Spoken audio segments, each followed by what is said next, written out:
আচ্ছা ভাই, এনসিবি নিয়ে কথা হচ্ছে, আপনি যে টিমের হয়ে খেলেছেন বা চ্যাম্পিয়ন হয়েছেন ওই টিমেরই ক্যাপ্টেন আকবর আলী, তিনি এখন পর্যন্ত কোনো ম্যাচ পাননি। তো এই জিনিসটাকে আপনি কিভাবে দেখছেন? এখন ফিউচার প্লেয়ার যিনি ম্যাচ পাচ্ছেন না, তিনি না এটা এখন হয়তোবা তাদের কমিশন কারণে হয়তোবা সেটা সে ম্যাচ পাচ্ছে না, বাট আমার কাছে মনে হয় যে ম্যাচ খেলা উচিত।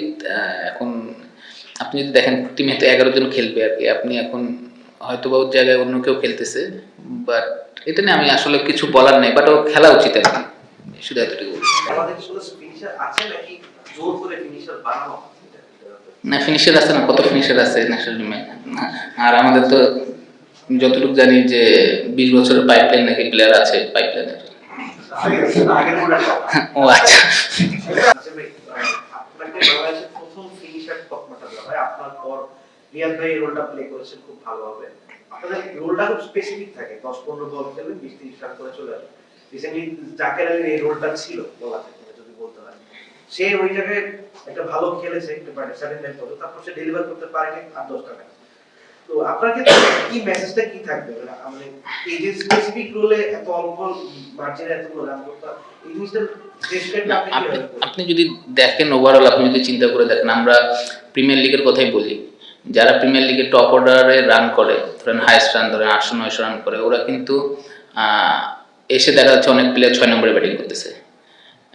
তো আমার কাছে মনে হয় যে আপনারা যখন সিলেকশন করবেন বা যারা করে তাদের হচ্ছে যারা ওপেনার, যারা তারা ওপেনারই আর কি, ওপেনার ব্যাটসম্যান কখনো 6 নম্বরে গিয়ে আপনি হয়তো একদিন সাকসেস হবে অথবা 2 দিন হবে না, সাকসেসের চান্সটা কম থাকে। তো আমার কাছে মনে হয় যে যারা ন্যাশনাল টিমে 6 নম্বরে ব্যাটিং করে বা 7 নম্বরে ব্যাটিং করে, ওদের ঘরোয়া লিগও ধরেন প্রিমিয়ার লিগ বলেন বা আরও ওয়ানডে যেগুলো টুর্নামেন্ট হয়, ওদেরকে ওই 6 নম্বরে ব্যাটিং করা উচিত, কারণ এখানকার সিচুয়েশন আর টপ অর্ডারের সিচুয়েশন কিন্তু এক থাকে না।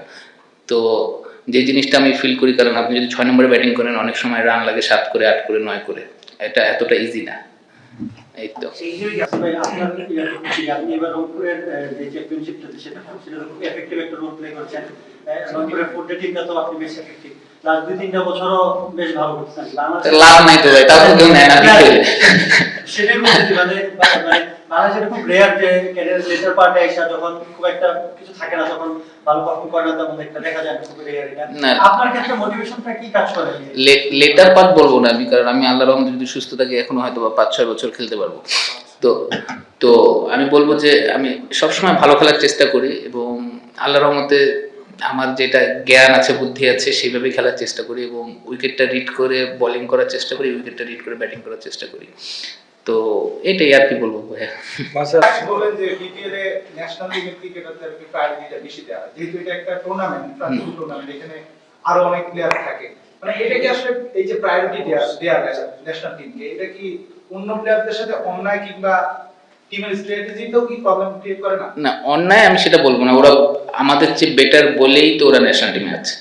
তো অন্যায় ঠিক না, আপনি যদি দেখেন যে ন্যাশনাল টিমের প্লেয়ার কয়টা প্লেয়ার আছে, আরও তো অনেক জায়গায় অপশন ফাঁকা আছে, তো এই জায়গায় তো আমাদের লোকাল প্লেয়াররা তো খেলতেছেই। আপনি যদি দেখেন আমাদের পাওয়ার প্লেয়ার মধ্যে বোলিং করতেছে তাসকিনের সাথে কি বলে এটাকে সাইফুদ্দিন বোলিং করতেছে, তারপরে স্পিনার আমি বোলিং করতেছি মাঝে মধ্যে। তাহলে যদি প্রায়োরিটি দেওয়া হইতো তাহলে আমার জায়গায় হয়তো সাইফ বোলিং করতো। তো আমার কাছে মনে হয় যে সবকিছুই ঠিক আছে আর কি, ব্যালেন্স আছে। মানে এই বিষয়টা হচ্ছে যে আপনি এক্সপেরিয়েন্স খেলেছেন, এখন যে জিনিসটা খেলছেন এই বয়সে এসে আপনার 5 বছর খেলে কোন বয়সে ভাই আমি বুঝলাম না ভাই।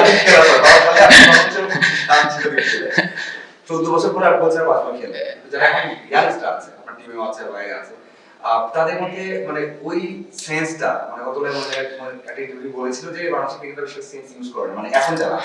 তো আপনারা যে ব্যাচটা ছিলেন তাদের সাথে কথা বলে বোঝা যায় যে হ্যাঁ ক্রিকেটের অনেক কিছু আছে, মানে এখন যারা আছে ওই জায়গাটা স্বল্পতা মনে হয় ক্রিকেটের সেন্স বা না এটা আমি বলবো যে আপনি আমরা কিন্তু বাংলাদেশের যেসব প্লেয়ার আছে সব কিন্তু 19-20, আমি বলবো না যে আপনি 15-20 আর কি, যারা ন্যাশনাল টিমে খেলতেছে বা যারা ন্যাশনাল টিমের বাইরে আছে সবাই কিন্তু 19-20। আপনি পুরো ন্যাশনাল টিম বাদ দিয়ে আরেকটা ন্যাশনাল টিম খেলার রেজাল্ট কিন্তু আমার কাছে মনে হয় যে 19-20 হবে। তো আমার কাছে মনে হয় যে অ্যাজ এ প্লেয়ার হিসেবে উইকেটটা রিড করা খুব ইম্পর্টেন্ট। আপনি যে সিচুয়েশনেই ব্যাটিং করেন না কেন উইকেটটা বোঝাটা খুব ইম্পর্টেন্ট, যে এখানে বল টার্ন করলে আমার জন্য রানের কোন দিক থেকে রান করতে আমার সহজ হবে, বল সুইং করলে আমার কি করা দরকার, ড্রাইভ খেলবো কি খেলবো না। তো এই জিনিসটা বোঝাটা খুবই জরুরি। আপনি অ্যাজ এ ব্যাটসম্যান হিসেবে আপনি উইকেটটা যত ভালো বুঝবেন আপনি তত ভালো মানে তত বেশি সাকসেস হবেন। ভাই সাইফকে কথা হচ্ছে, আপনি দেখছেন ক্লোজলি এবং ন্যাশনাল টিমের ভাইস ক্যাপ্টেন, তার ব্যাটিং এ এমন নয় যে রান পাচ্ছে না হয়তো, কিন্তু কিছু শট দেখা যাচ্ছে এটা মনে হচ্ছে প্রেসারে আছে, মানে 17 বলে 25 বলে 17 অথবা 24 বলে 9 বা রান করছে, মানে সমস্যাটা কি হচ্ছে, মানে ওয়ার্ল্ড কাপে তার কি করণীয় মনে হয়?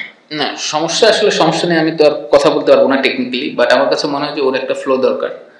ধরেন যে হয়তো বা ও পাওয়ার প্লের মধ্যে ব্যাটিং করতে নামতেছে, ও যদি আর্লি অন ধরেন যে 5-7 বলের মধ্যে 2-1 বাউন্ডারি পেয়ে যায়, তাহলে ওর জন্য খেলাটা মনে হয় ইজি হয়ে যাবে, বাট ও হয়তো বা সেটা পাচ্ছে না। বাট আপনি যখন ফর্মে থাকবেন না, তখন অটোমেটিকলি কিছু ভুল ডিসিশনে আপনি আউট হবেন, বা কপালে থাকবে না, দেখবেন ভালো বলে আউট হয়ে গেছে। তো আমার বিশ্বাস যে ও কামব্যাক করবে আর কি এখান থেকে। ছোট্ট একটা সব ধরনের খেলার খবর পেতে সাবস্ক্রাইব করুন। সঙ্গে থাকুন খেলার পাতার।